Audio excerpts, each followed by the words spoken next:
आज पापा को भी अपने साथ बाहर ही सुलाया था रात को। तो रात को हमने पूरा बाहर छत पे बेड लगाए हुए थे। डबल बेड एक साइड पे सिंगल बेड। नेट लगाई हुई थी, लेकिन अभी सुबह का टाइम है तो नेट निकाल दी, बच्चों के स्कूल जाने का टाइम हो गया है। मैं 5 बजे पौने 5 बजे के करीब उठती हूँ, तो जल्दी जल्दी मैं अपनी सब्जी वगैरह कट की वहीं बाहर बैठ के। तब तक पानी भी आने लग पड़ता है, तो फिर उसके बाद मैंने अच्छे से जल्दी से बर्तन बर्तन जो जितने भी बर्तन होते हैं ना, मैं जो यूज़ करती हूँ सुबह गाइस, तो वो सब मेरे को धो के यूज़ करने होते हैं। एक मन में रहता है कि रात को पता नहीं कौन से कीड़े वीड़े कॉकरोच वगैरह घूमे होंगे, तो सुबह वॉश करके ही बर्तन यूज़ करती हूँ। तो मैं किचन में खाना बनाने के लिए सब्जी वब्जी कट कर रही थी, पतिदेव बच्चों की बेटी की यूनिफॉर्म प्रेस कर रहे हैं। तो मैंने यहाँ पे ना जो करेले वगैरह जो कोई सब्जी के जो पार्ट निकल जाते हैं ना, तो वो मैं डस्टबिन में नहीं डालती हूँ, बैक साइड पर डालती हूँ ताकि जानवर उधर खा लेते हैं। तो यहाँ पे अभी मैंने वो डाल दिया और आके मैं अब भिंडी को तड़का लगाने लग पड़ी थी। सिंपल भिंडी को तड़का लगाया मैंने, पहले भिंडी डाल के और नमक मिर्च हल्दी डाल के उसको अच्छे से पकने दिया। तब तक मैंने ना घर में झाड़ू लगा दिया, और ये वाला काम जो मेरा है ना, ये सुबह 5 साढ़े 5 बजे से 6 बजे के बीच बीच में चल रहा होता है। तो मैंने यहाँ पे झाड़ू लगा दिया पूरे घर में जल्दी जल्दी, और फिर उसके बाद मैंने आटा गूँथा। आटा मैंने सुबह ही फ्रेश ही गूँथती हूँ आटा। कभी कभार हो कि रात का थोड़ा सा बच जाए तो बच जाए, नहीं तो मैं सुबह ही गूँथती हूँ आटा। यहाँ पे बर्तन भी सुबह जो है, परात वगैरह जो है ना, सुबह में साथ साथ में धो लेती हूँ। रात के टाइम पे बोलते हैं कि परात वगैरह नहीं धोनी चाहिए, तो वो रहता है थोड़ा सा। भिंडी यहाँ पे अच्छे से पक गई थी, तो मैंने इसमें ना प्याज कट करके डाल दिया है। प्याज वाली भिंडी ना सबको टेस्टी लगती है। तो अभी मैं खाना बना रही हूँ, तो पतिदेव ने दोनों बच्चों को नहला के बड़ी वाली तो चली गई कपड़े पहनने के लिए अपने, और छोटी वाली को वो कपड़े पहना रहे हैं। और यहाँ पे मेरे चपाती वगैरह भी बन रहे हैं। सुबह का शेड्यूल ना बहुत बिजी होता है, और सच्ची बता रही हूँ, अगर पतिदेव की हेल्प हो ना तो हमारे ये काम बहुत आसान हो जाते हैं। कभी कभी तो अकेले ही करती हूँ, बट कभी कभी मैं उनको बोलती हूँ कि थोड़ी हेल्प कर दो, तो वो कर देते हैं, मेरे को जितनी ज़रूरत हो उतनी कर देते हैं। मैंने खाना बना लिया। खाना बनाने के बाद छोटी बेटी को ना प्लेट में खाना डाल के दिया। अभी इन दिनों में ना वो चीज़ें ले जाती है, मतलब किसी की जो खाना खा लेंगे उनकी प्लेट किचन में रख देगी, खाना लेकर अपना चली जाएगी, अपनी प्लेट वहाँ रख देगी, दीदी को दे देगी। या फिर मतलब छोटे छोटे काम जो है ना, कभी कभी मुझे लगता है कि कहीं ज़्यादा तो नहीं मैंने कर दिया, लेकिन छोटे छोटे काम बड़ी खुशी से करती है। पापा को मैं पूछ रही थी, मैंने कहा पापा कैसा लगा आज बाहर सो के। पापा बोलते बहुत अच्छा लगा, बहुत मज़ा आया बाहर सोने का, क्योंकि बाहर का इन्वायरमेंट बहुत अच्छा होता है यार। रात को इतना अच्छा लगता है ना, एकदम खुले आसमान में कूलर लगा के इतना अच्छा लगता है ना सोना। आप भी बताना कि आप सोते हो कभी खुले में। तो यहाँ पे अभी कुशाग्री रेडी हो रही है, वो जल्दी जल्दी तैयार हो रही है, साथ साथ में खाना खा रही है, और छोटी वाली के साथ मस्ती उसकी चलती रहती है। अब छोटी वाली उसके साथ उठ जाए ना, तो फिर तो भाई बहुत उनका रहता है। अगर इन केस कभी ना उठे, नहीं तो मैक्सिमम टाइम वो उठ ही जाती है, जैसे मैं उसको आवाज़ मारती हूँ वो पहले उठ के आ जाती है। तो अब बड़ी बेटी तो स्कूल चली गई, उसके बाद मैं नहाई धोई। नहाने के बाद मैंने पूजा की। पौने 10 बजे पापा घूम के वापस घर आए, फिर नहाए धोए, और फिर उसके बाद पापा पौने 10 बजे पापा को मैंने ब्रेकफास्ट दिया।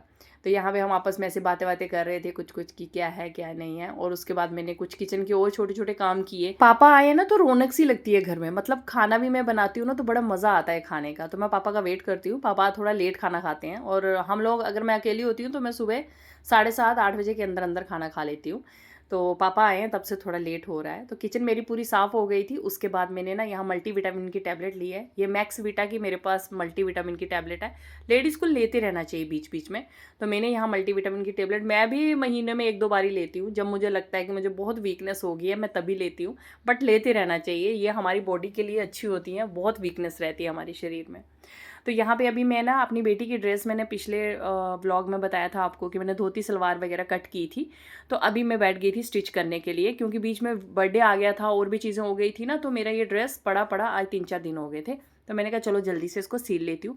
और यहाँ पे अभी मैंने ना आलू की सब्ज़ी बनाई है, सिंपल आलू बॉईल करके ना। शादी से पहले मेरी चाची बनाया करती थी इस तरह से आलू की सब्ज़ी और चावल। मुझे बहुत मन कर रहा था आज खाने का, तो मैंने ना आलू की सब्ज़ी सिंपल पानी वाली तरी वाली और चावल बनाए। बस उसके बाद यहाँ खाना, बच्चे आ गई थी बेटी स्कूल से, तो उनको खाना दिया। पापा लेटे हुए थे पास, आराम से रेस्ट करते हैं पापा। तो एक रौनक रहती है भाई, बंदा सोए रहे कुछ भी करे, लेकिन घर में एक बड़ा इंसान होना ज़रूरी होता है, बड़ी रौनक रहती है। बस उनका नेचर अच्छा होना चाहिए। मेरे ससुर जी का नेचर बहुत अच्छा है, कभी परेशान नहीं करते। और यहाँ पे देखिए मैंने धोती सलवार सूट दोनों बच्चों के बना के रेडी कर दिए हैं। कमेंट में बताना कि कैसी बनी है दोनों की। अभी मैं आपको इनको पहना के भी दिखाऊंगी। तो ये दोनों मैंने सिल के स्टिच करके तैयार कर ली हैं। जब मेरे ड्रेस रेडी हो जाते हैं ना, तो मुझे लगता है हाँ मैं कुछ कर रही हूँ, नहीं तो बस ऐसे रहता है कि मैं कुछ हो ही नहीं पा रहा है मेरे से। तो यहाँ मैंने दोनों की ड्रेस बना के तैयार कर ली है। कमेंट में आप बताना कि उनको कैसी लग रही है ये ड्रेस। तो यहाँ बहुत खुश होती है मेरी बड़ी बेटी भी छोटी भी, दोनों जब मैं खुद ड्रेस बना के लगाती हूँ ना तो बड़ी खुश होती हैं। तो बस यहाँ उनका चल रहा है। देखो बड़ी वाली ने थोड़ा सा हाथ ऊपर किया, छोटी वाली उसको पूरा कॉपी करती है, एकदम कॉपी कैट जैसी मतलब बहुत इंजॉय करती हैं दोनों साथ में। तो अभी यहाँ पे बड़ी बेटी मेरी कुछ कुछ अपना काम कर रही थी, छोटी साथ बैठी थी। तो रात का टाइम हो रहा था तो पापा बोलने लगे, मैं पतिदेव को बोल रही थी सब्जी लानी है, पापा बोलते हम चलते हैं। तो मैं और पापा चले गए, खूब सारी सब्जियां लेकर आए। तो जब भी कुछ काम होता है ना ऐसा सब्जी का जो कुछ काम, तो मैं पापा के साथ चली जाती हूँ, पापा और मैं दोनों चले जाते हैं। तो हम अपना पूरा मतलब सामान वगैरह ले आते हैं, साथ में वॉकिंग हो जाती है, साथ में थोड़ी सी ये मतलब बहुत बातचीत होती रहती है, तो अच्छा लगता है। जितने दिन पापा यहाँ रहते हैं ना बहुत रौनक रहती है। मैं तो उनको बोलती हूँ यहीं रहो, बट वो फिर चले जाते हैं क्योंकि उनका काम है थोड़ा वहाँ पे, तो इसलिए वो चले जाते हैं बीच बीच में। तो बस अभी मैंने यहाँ जो सब्जियाँ लाई थी रात के, अभी ना 10 बज गए हैं, तो बच्चे सोने चले गए पापा के साथ। तो मैंने सोचा मैं जल्दी जल्दी सारी सब्जियाँ धो के सारे काम करके, मतलब जब वो सोती हैं उसके बाद मैं किचन पूरा क्लीन करती हूँ। जब मेरे जो भी पेंडिंग काम होते हैं उनके सोने के बाद मेरे सारे काम कंप्लीट होते हैं। मतलब 1 डेढ़ घंटा मुझे कई बार 11:30 12 बज जाते हैं, मतलब सारे काम कंप्लीट करके सोते सोते। ट्राई करती हूँ कि थोड़ा 10 बजे तक मैं भी सो जाऊँ, लेकिन लेट हो ही जाता है। तो यहाँ पे मैंने दही भी जमा दिया था, और दही जमाने के बाद अब छोटे छोटे जो काम बाकी के रहते हैं, जैसे घड़ा भरना, जो सब्जियां हैं उनको धो के मैंने पानी निकलने रखा था, वो भी निकल गया पानी, तो उनको फ्रिज में लगाना। बाकी के सारे काम, खुद पानी पीना सोते हुए, बच्चों को देना, ये सब काम करके फिर रात को मुझे ना बस 11 बज ही जाते हैं सोते सोते।